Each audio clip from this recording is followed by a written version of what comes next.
I'm Sally Tierney, the owner of Clear Path Forward, an advocacy investigation firm in Virginia, and I love listening to the PI Perspective podcast because Matt interviews so many investigators that bring their unique expertise to the show. I've learned so much from them and look forward to every single episode. Thank you, Matt. The Campbell Group has teamed up with PI Perspectives to offer listeners top-notch, affordable insurance solutions. Private investigators can get insurance for their business for as low as $305 per year. Apply now at piperspectivesinsurance.com and receive a quote back within 24 hours. Do you enjoy our podcast and the guests we bring you? Since 2019, Matt and his team have done their very best to give you amazing shows each week. If you feel like our show has helped you to be a better investigator, or maybe even inspired you to become an investigator, please let us know. We're looking for testimonials. Drop Matt an email with a recorded 20 to 30 seconds of you talking about this podcast. You can also email him something verbal about the website.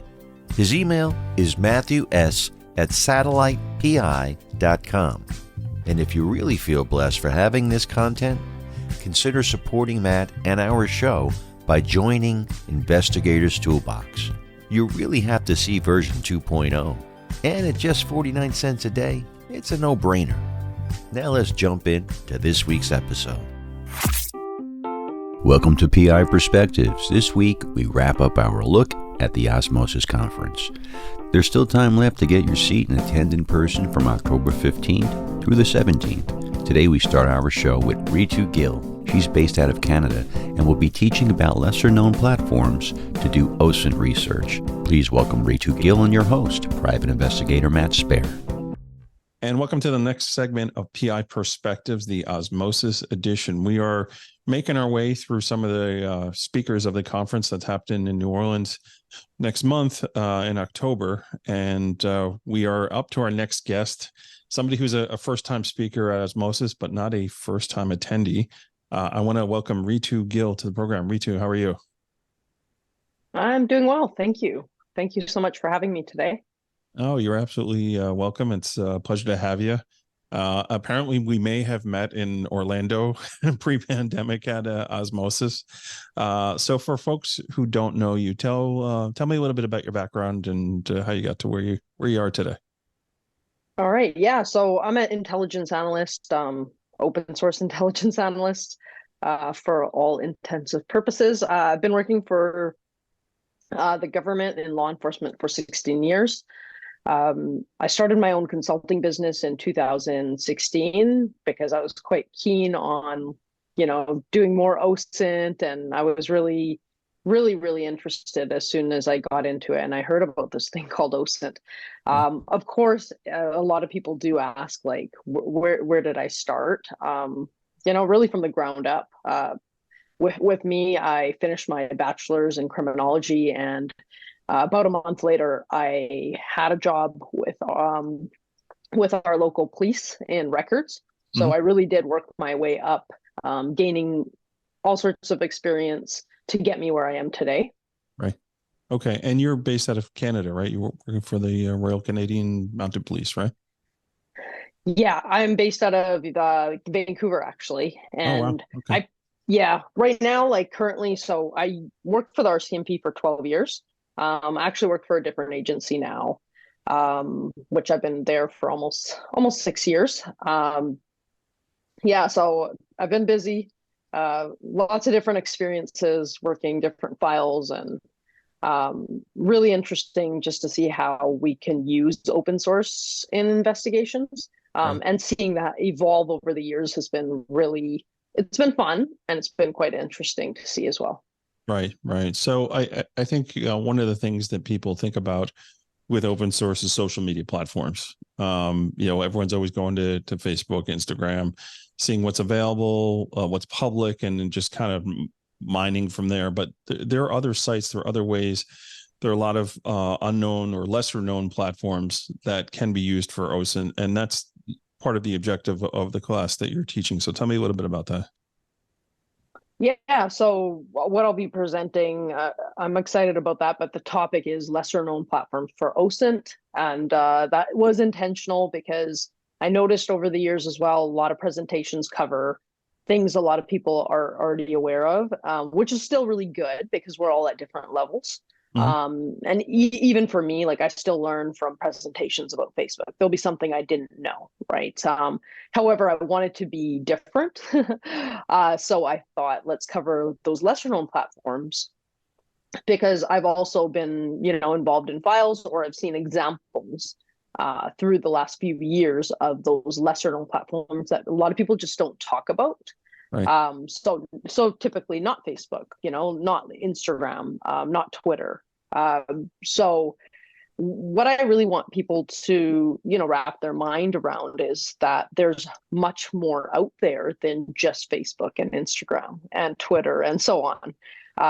That, hey, there are other apps that get used in investigations and in OSINT research.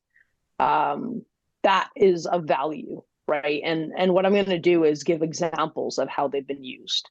Right. So that's kind of, sorry, go ahead. Yeah, I'm saying you start thinking on a global scale too, that you're so much more, there's so many more options outside the United States, and just kind of understanding that their criminals don't just reside in the United States. They're all over the place where you got to find them, right? Yeah. And I think really like it's not even just about the fact that I'm going to be talking about other platforms. It's just to open people's minds up a little bit that it's not just this small little corner of what OSINT might encompass, that there's so much more in so many different areas, not just social media, but in everything, right? So I'm quite excited about presenting about that. And just to give you a little like sneak peek or an example, think of the freedom convoys, right? Not sure if you're aware of those, but we had, some of that happen, whether it was, about the anti-mandate movement, that type of thing, but there may have been apps used, to get that organized, to communicate, that type of thing. Sure. So that's just one example, just Sure. to say like, hey, there may have been things used that weren't, exactly Instagram or Facebook. And some people, right, it's neat to show people because they're like, oh, I wasn't aware of that. Right. And I think it's just the fact that you can bring that to somebody's attention, especially someone who's doing OSINT, and they get excited about it too. They get excited that, hey, like, I didn't know that, this is how it was being used. And I'm like, yeah, neither did I. Right. So, yeah, I think it's kind of a win-win when we can kind of expand on OSINT a bit, or, some people use the word SOCMINT for, social media intelligence, which is a part of OSINT. Right. Yeah, so definitely those are some of the things that I want to cover.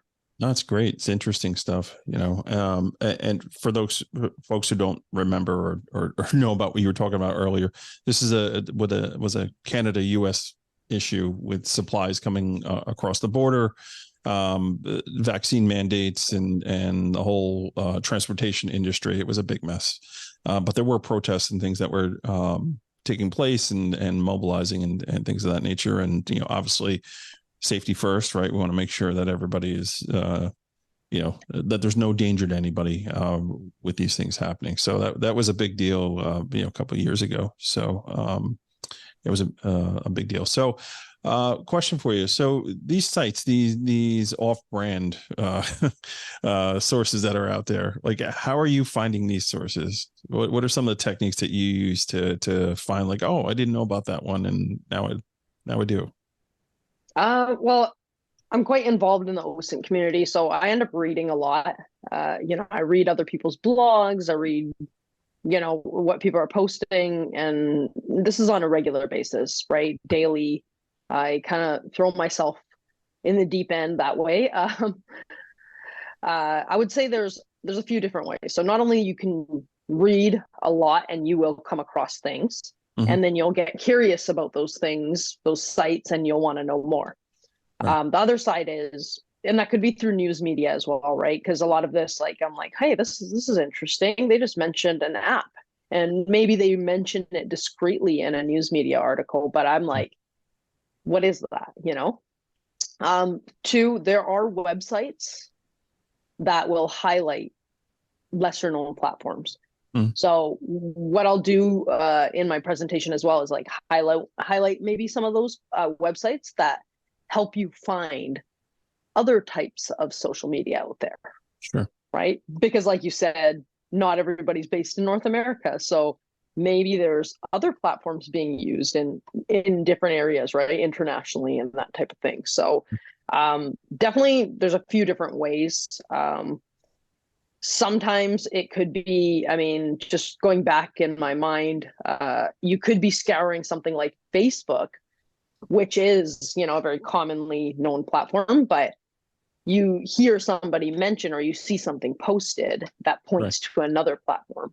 Yeah, they say, goodbye, I'm out of here. I'm going over to this place where yeah. And I'm like, going to put me on timeout or anything like that, right? Yeah. And then you're like, what's that? Yeah. And you get curious and you're like, okay, I'm going to go look at that. And I really think with OSINT, you do have to have that curiosity when you are doing your research. And when you're reading things that you're like, hey, you don't just leave things, you kind of look at something with a different lens. And it could be just being curious about like, hey, what's that? What is that? Is that an app? Okay. Yeah. Is that something that we can use? And then I'm going to explore it. Often I tell people, I'm like, they're like, oh, how do you, get into that? And one of the tips is like, I'm like, when you learn something, whoever's teaching you a course, whatever it is, right? A webinar, don't just absorb it and then walk away. I always say like, go take that, go to the website and go test it out yourself. Right. I'm like, that's what I do. Cause I can't ever just be like, oh yeah, I read about it. That's cool. I can't wrap my head around what it is until I'm like, okay, I'm going to maybe download it on my burner phone and set up an account and then be like, okay, this is what it is. Okay. This is how it works. Well, another example of that is, you may have an idea of how to use that particular tool that nobody else has, right? It's made for X, but you're like, you know what, you can do Y with this too. I had an experience with that many years ago with a company called Media Sonar, which did a lot of geofencing and things of that nature. And they were news driven, know what's happening right away. And they were gunning for that angle to try and have the safety angle of getting, events that are happening out there, the news out there. But I saw it as if you're setting up a perimeter where you're capturing email traffic with keyword searches. We were able to use that for personal injury cases, people that had witnessed like construction site accidents or, very serious motor vehicle accidents. And it was a great tool. And they had never thought of it like, wow, we could use it that way. And it was a whole new avenue for them, which was interesting. So you never know what that tool. So you make a really good point of trying it and seeing it, how it's going to work with your investigative technique, right? Yeah. No, that's great. That's really interesting to hear. But exactly that, right? Yeah. Sometimes you don't know how something's going to help, or and you'll notice that even from my presentation in New Orleans at OSMOSIS. That's what I'll be talking about, how maybe this website or app wasn't set up for this specific need. Right. However, it's being used for one purpose. Right. When the company's like, oh, that's not what it was intended for. Exactly. Right. So another good resource, I think, is one of the sponsors, Scope Now. So Scope Now does these webinars, usually a month or bi-monthly, where they're tackling one of these lesser known platforms out there and teaching you how to do OSINT and to use their tool with it, which is fantastic as well. So, that whole idea of this community supporting one another and getting the word out. I mean, that's where we are these days in OSINT. I think it's so great. I think the OSMOSIS conference kind of promotes that kind of behavior, which is pretty amazing too. So we're going to wind down here because I don't want to take all the steam out of your presentation. Ritu, thank you so much for coming on and giving us just a little sneak peek. So as you had mentioned, the conference is in New Orleans. It's October 15th through the 17th in New Orleans at the Crown Plaza. You can Google osmosisinstitute.org and just click on the conference button and you'll get tons more info. So Ritu, I'll see you in a couple weeks. Thank you so much for coming on and giving us a sneak peek.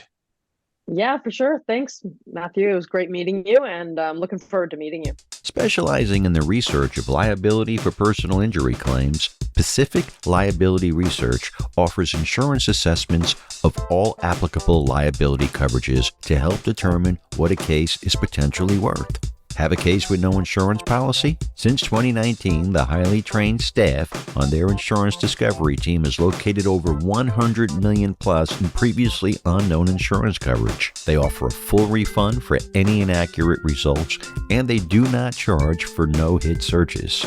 Additionally, Investigator's Toolbox members automatically receive 50% off their first case. Just mention Investigator's Toolbox when you fill out your first order. More information can be found at pacificliability.com. Contact them today and discover the immediate impact that Pacific Liability Research can provide.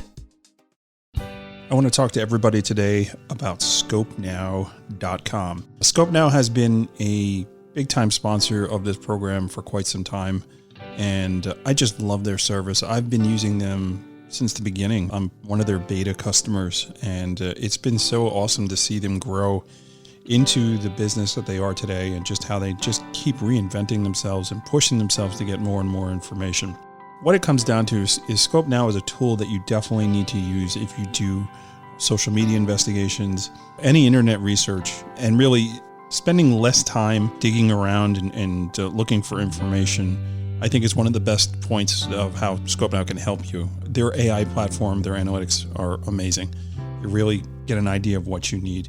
You're reducing the time, you're reducing the manpower that you're spending on doing this research, because they're essentially doing it for you, and they're doing it correctly, which is most important.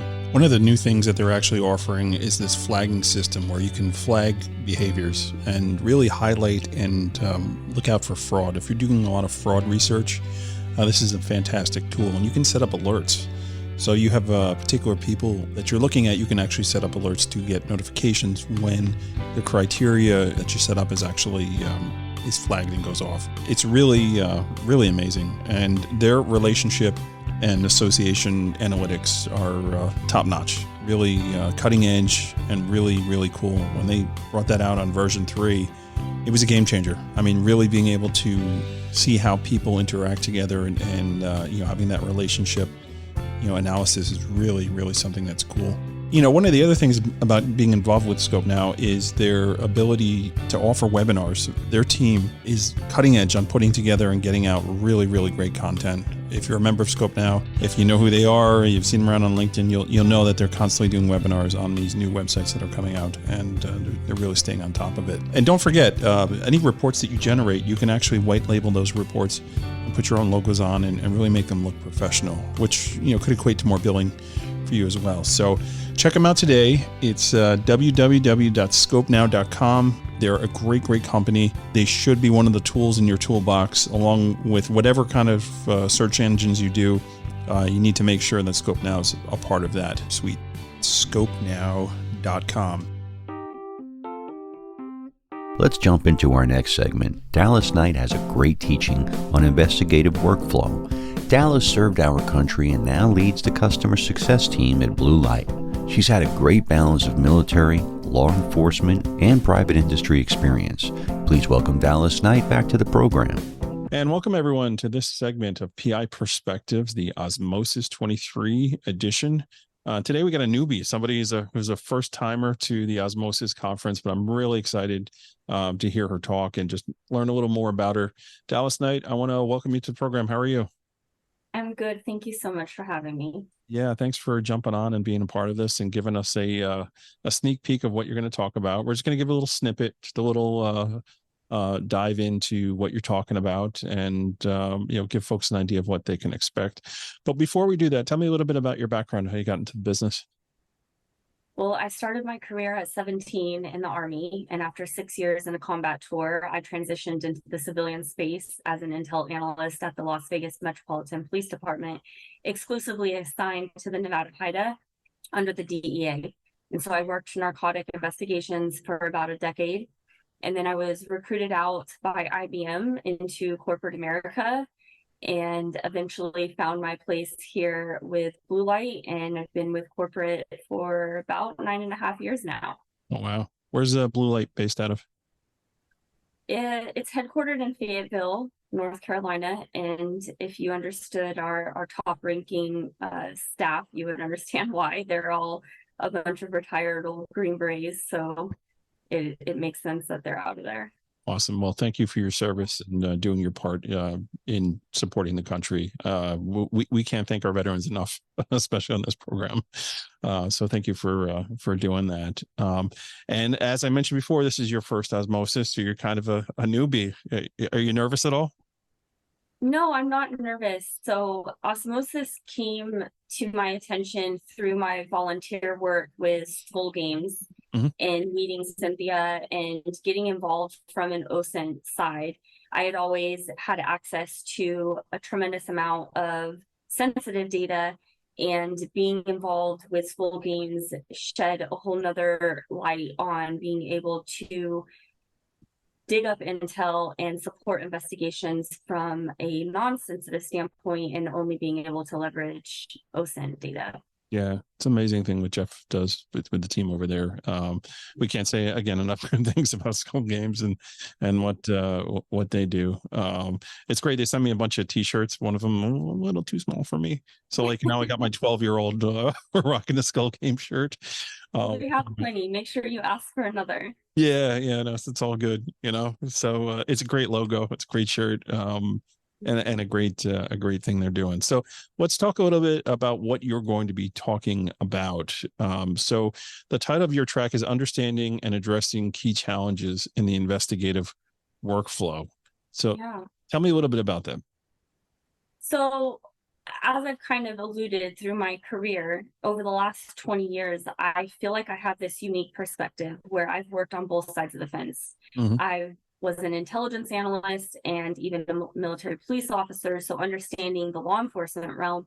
But the last 9.5 years has been in corporate America, being exposed to the vast technologies that are out there to help, and seeing the evolution of the rise in the amount of OSINT data that's being leveraged in investigations.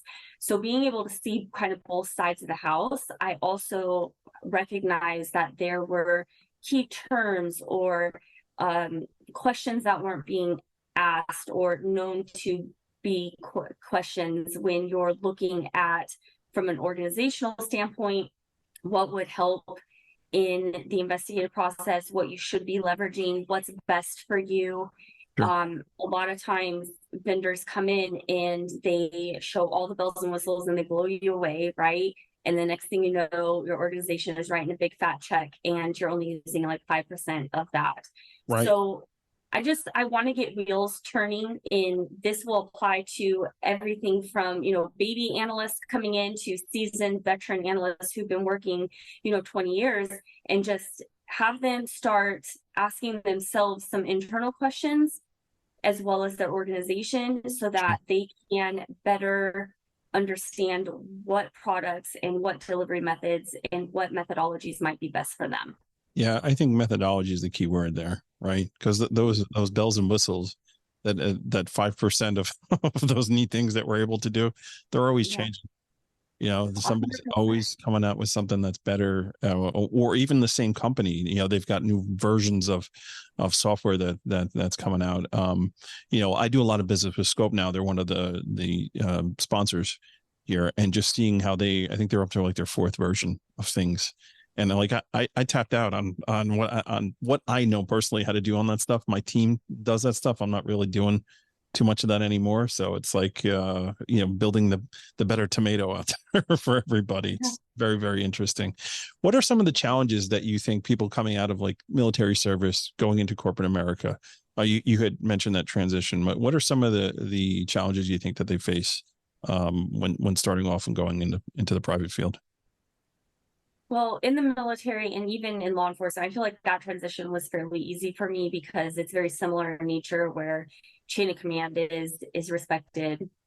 There's a sense of seniority and loyalty that still exists. Right. Even if you don't like someone, right, you still have their back type of scenario. Mm-hmm. And going into corporate America, I noticed that diminished a lot. And That's a polite way. it was eye-opening, sad, but an awakening moment for me, where I realized that I had to have my own back and I needed to do what was best for me at the end of the day. I found myself leaning on other individuals that had similar backgrounds as me and surrounding myself with them. And one of the biggest things that helped me get through those challenges was having a mentor or multiple mentors outside of the military and law enforcement realm, ones that have been successful, that I had done some, research or been exposed to, and realized that they had succeeded in places that I wanted to. And I allowed myself to learn from them and then grow. Yeah, that's great. It's a great point. People don't realize how important that structure is. As somebody, like, I've never served in the military, right? But I have people that work for me that have, and one of the things that consistently that comes back to me is like, they appreciate how organized I am and how much structure I have. And that was one of the problems that they had coming out of service, going to work for corporate America, was that, like, there wasn't as much structure as there was when they were in the military. I'm not saying I'm running like I'm a militaristic business, but we do have structures and things that are in place. And that comfort level of appreciation is something that's been articulated to me more than once, and it's, I think it's a real thing, right? Absolutely. Yeah. I mean, you think about when I joined the military, I was 17, and I did it for numerous reasons. And a lot of people get things out of the military that they didn't necessarily have growing up in their home.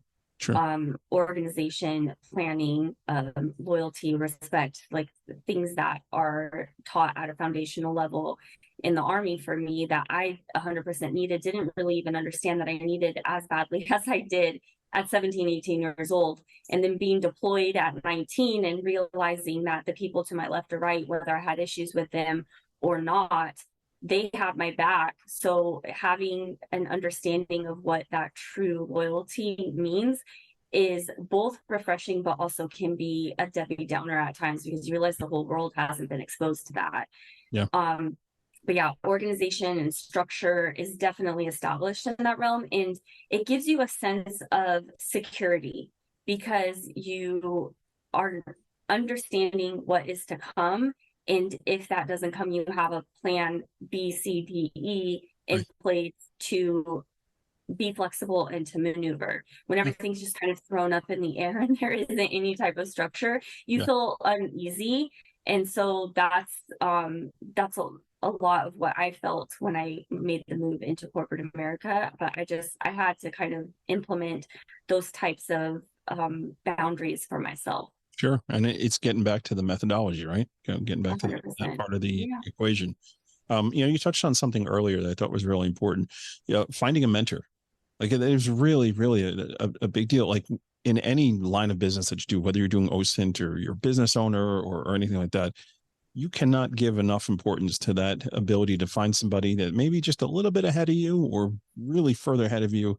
And, you're asking those questions. How did you get here? What does your day look like? How do you handle this? Like, just having that ability to bounce that off of one another. Like, people don't really realize how important that is. And it's really a game changer in the level of success. If you're serious about what you're doing, either at an ownership level or even at a research level, somebody who's more advanced, like, you really glean things off of people who like to help. Like, they're just like you and me, they're doing the same thing and they're there to help you. Right. It's so important and it's so valuable. I have so many mentors. I have a mentor for every aspect of my life. I have mom mentors. I ride horses. I have horse riding mentors. I have business mentors. I have all kinds of mentors. And I encourage you, in whatever endeavor you're seeking, to find someone who's already been there, done that. Why reinvent the wheel when someone has already laid the path before you and has learned valuable lessons that they can share with you? There's always going to be someone out there that wants to help and share, as you mentioned. Like, that is part of why I'm doing the osmosis, because I've learned a lot in the last 20 years, and I want to share that with the community. 100%. So Dallas, if people that attend your teaching, if they were to walk away with one thing, what would you want that most important thing to be? Knowledge, because knowledge is power, and the knowledge to be able to understand what questions they need to ask in order to find the methodologies, the tools, and the people that are best fit for them in their mission. Yeah. And geez, I can unpack another 20 minutes of talking about that stuff, but we're not going to do that. We're going to leave them suspended on their seats. So it's the Osmosis Conference. It's October 15th through the 17th at the Crown Plaza in the French Quarter in New Orleans. Be there or be square. Dallas, thank you so much for coming on and just giving us a little taste of what you're going to be talking about. And I definitely look forward to meeting you in person. You're so welcome, and I look forward to it as well. Thank you. Great, great. Everybody sit tight. We'll have another segment when we come right back. Check out the PI Institute of Education at piinstitute.com. Since 1989, Kelly Riddle has been teaching on subjects such as surveillance, nursing home investigations, insurance fraud, domestic investigations, hidden assets, and accident scene investigations. The PI Institute of Education is a featured learning partner in the investigatorstoolbox.com. So check out the free content on the site, then visit the Institute for more great savings on additional classes. So we are talking about Crosstracks. Crosstracks is a sponsor for Investigators Toolbox and PI Perspectives. We've got Steve Mason here. Steve's been a longtime client of Crosstracks. Tell me the benefits of case management. For me, it's basically being able to keep track of every single thing that's going on with the case, whether it's notes, documents, sending or receiving new case information, because clients can create custom logins, securing the data. From a business perspective, it's really the easiest way to maintain your data, to access your data anywhere. I mean, you can be on vacation and pull up a case note remotely, securely. Even just tracking how many cases you've worked for a certain client, how much money you billed them. I mean, there's so many tools that I really don't know how you can get by without a case management system like Crosstracks. Yeah, definitely. And they are SOC 2 certified, which is important when you're working with insurance companies and protecting information that's readily available there. If you're looking to take your investigative company to the next level, you got to be organized. And the only way you're going to be organized is using a case management system. And for me, hands down, Crosstracks is the one to go with. So again, they are a sponsor of PI Perspectives and part of Investigators Toolbox. You receive discounts for using their services through both those platforms. So check it out today, and we'll talk to you guys soon. Take care. Are you a member of NCISS? Do you know what this great organization does? The National Council of Investigation and Security Services was formed in 1975 to keep a watchful eye on legislation that affects our industry. Now more than ever, there are data privacy and DMV issues popping up all over the country. Consider joining and supporting this much-needed watchdog for our industry. Learn more at nciss.org.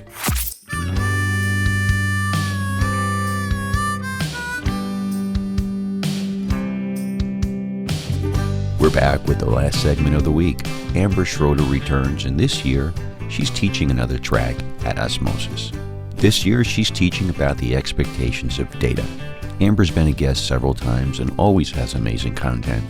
Let's end our Osmosis 23 segment strong and welcome Amber Schroader. And welcome everyone to the next segment of PI Perspectives, the Osmosis edition.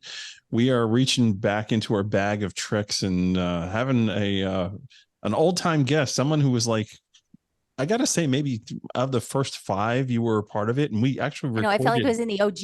Yeah, you are OG, because I think we recorded at Osmosis in 2019. It was like actually in person. So folks, this is Amber Schroader, just an amazing person. Welcome back to the program. So happy to be back. Yeah. So we were chatting before we turn the recorder on, and you got this every other year thing going with Osmosis where you're teaching a track or you're another part of the program. And this year you're back to teaching. And yep. It's always a blessing here. So expectations of data, OSINT and digital forensics. That is what your topic is. Tell me a little bit about it. So I think it's one of those that I'm like bringing like a different type of nerd into the event because there are OSINT nerds and I'm a deeper OSINT nerd. So I'm trying to bring in those little pieces of data that come from both of those sources Right. because it's changing. All of our data is like mushing together and becoming this kaleidoscope of where you've got to find it now. And Right. the term open is very different than it used to be. Sure. So have to make the adjustments. And I think doing a training on it is a great way for everyone to kind of get a different perspective on it. Okay. So yeah, the objectives here, redefining the open side of digital investigations to match multiple data sources. Yeah, Data trying sources, to get that different look at it. different Looking look at at it. cloud, Right. looking at smartphones, of course, all of those things all come together. Right. Data sources associated with social media capture, OSINT versus digital forensics. And then creating a combined technique workflow to capture the optimal amount of data. So yeah, that's a lot to cover. It's a lot to talk about. I think it's like 90 minutes or something. Oh, yeah, I was so going to it's say, how gonna long are you be- talking for? I know. It's like, it's fast. It's going to be a quick thing. But one of the things that I decided to do is to give everyone a lab after the conference. So you do these sessions and the learning sessions that are a little longer and everyone gets all excited on it. And there's always that retention after because you leave osmosis and you're like, my brain is full. Oh God. I've learned so much stuff. Yeah. Yes. So after the conference, I have software and labs that people can work with so they can kind of work for that absorption level beyond the surface, just overwhelm. So I've got that as part of the class that I'm doing. Yeah, look at this. The value of your OSINT ticket just keeps going on up And and there up. we go. Attending I'll now have a full osmosis. class. We've just added more value, but wait, there's more. There's more and there's more and there's all these bonus things. But I do Right. think it's a big part of the learning. I know that I leave osmosis, I always learn something new.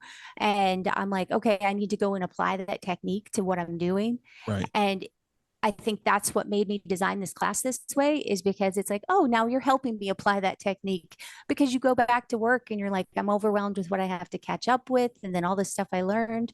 And that's always the worst part is trying to practically apply it all. Yeah. And even the benefit of being able to virtually go back and reconsume the classes too through the platform here. I love that. Yes. Yeah. Great as well. Some of us are slower learners like myself, so I go watch it a couple times. Yeah. I missed it. Well, I think you brought up a good point, right? You leave osmosis and your head is spinning because it literally is so much content packed in just a few days. In order to unpack and really absorb it, sometimes you do need to reconsume and go back and say, oh yeah, okay, right. I remember that now, right? Yeah, I think it's the trick of the adult learner because on top of that, you also meet so many new people and you're like, wow, so I have to remember all these people. I have to remember all the stuff I learned and then do something with it. That's always the goal for anyone going to a conference is that they actually can do something with the materials that they learn. And that doesn't always happen. Yeah. So I think Oh. this will be a good technique change. It's definitely true. And that's very generous of you. Very cool. I got to be a fake person for like 3 months. It was awesome. I brought my sock puppet alive. She's still alive too. Nice. And, you know, it's always great when you get a fish on Tinder to generate data. And it was very interesting. So, Right. yep, So traveled her around. You had mentioned earlier that things are changing so quickly and everything's getting moshed together. Like, what have you seen trend wise in the past year? And I'm not talking about AI because that's, No. everybody's Oh my talking goodness. about Has it been so done to death? I think Yes, AI let's- has been done to death. Let's talk about something else. Yes, I will not talk about AI. So I think the big thing that changed is some of our privacy regulations that happened here in the United States that really matched what was going on globally has really impacted our data. So I always look at OSINT, and part of OSINT is also the consent. You're usually working with clients that they want to share their information with you. They want to give you as much access as possible. And that privacy level and some of the compliance information is really valuable in any type of investigation. I think it's valuable in OSINT. I think it's valuable in DFIR. But together, you put all of that and you're like, man, I'm seeing a full scope where before I was looking for little teeny breadcrumbs. I now can see what was really creating this, what was happening.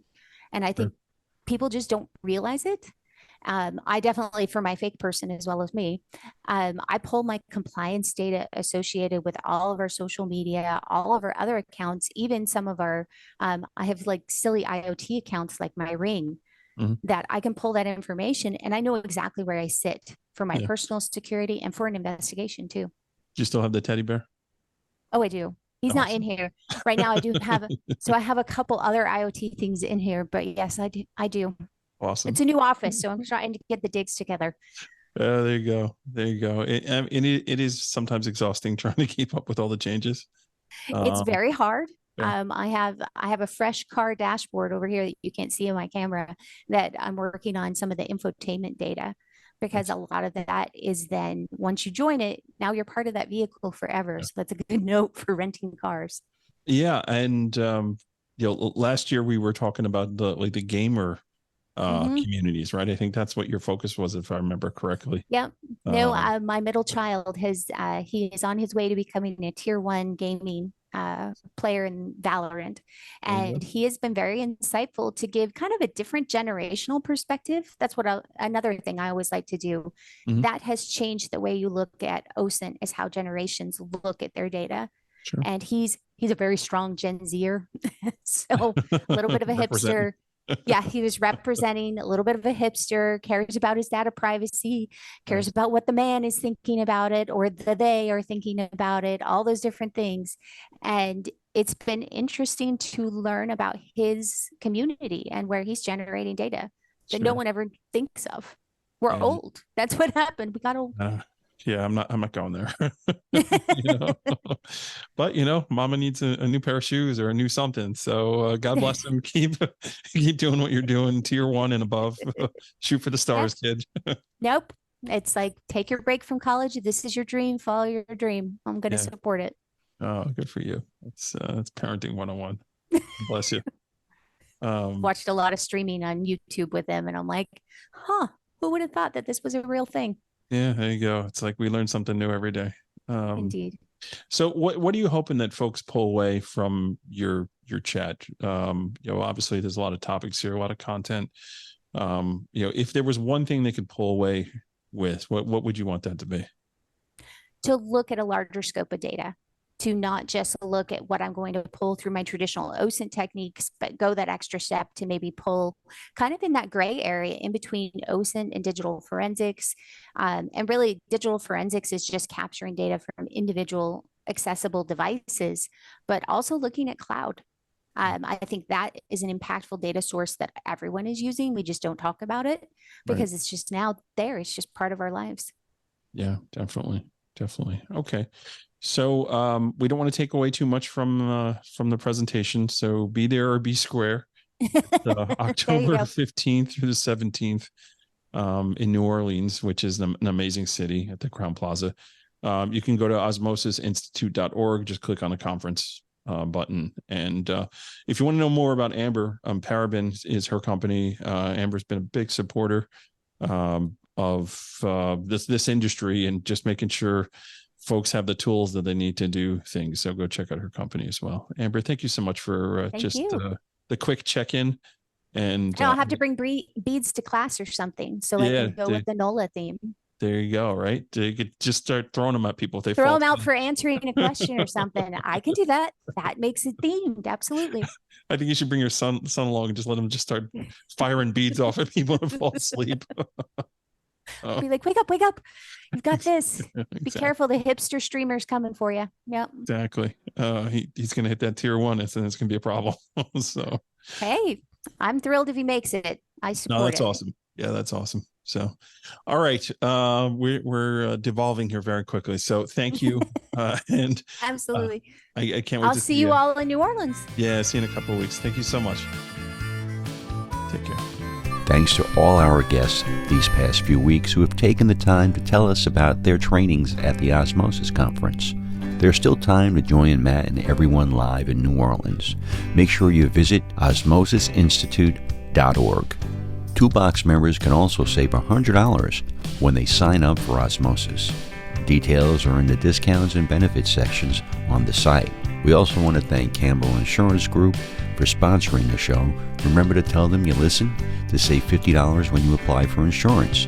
And thanks to OSMOSIS sponsor Scope Now for sponsoring this program. Additional thanks to our sponsor, Pacific Liability Research and PI Institute for Education for sponsoring our podcast. And don't forget about the investigatorstoolbox.com. You can type in version 2.0 25% to save $50 when you join. If you have a question or a comment about the show, just email Matt at matthews@satellitepi.com. You can also find him on LinkedIn, Instagram, and Facebook. We'd like your feedback to bring you the best shows possible. And we will be back next week with a brand new show. So make sure you tune in and stay safe out there.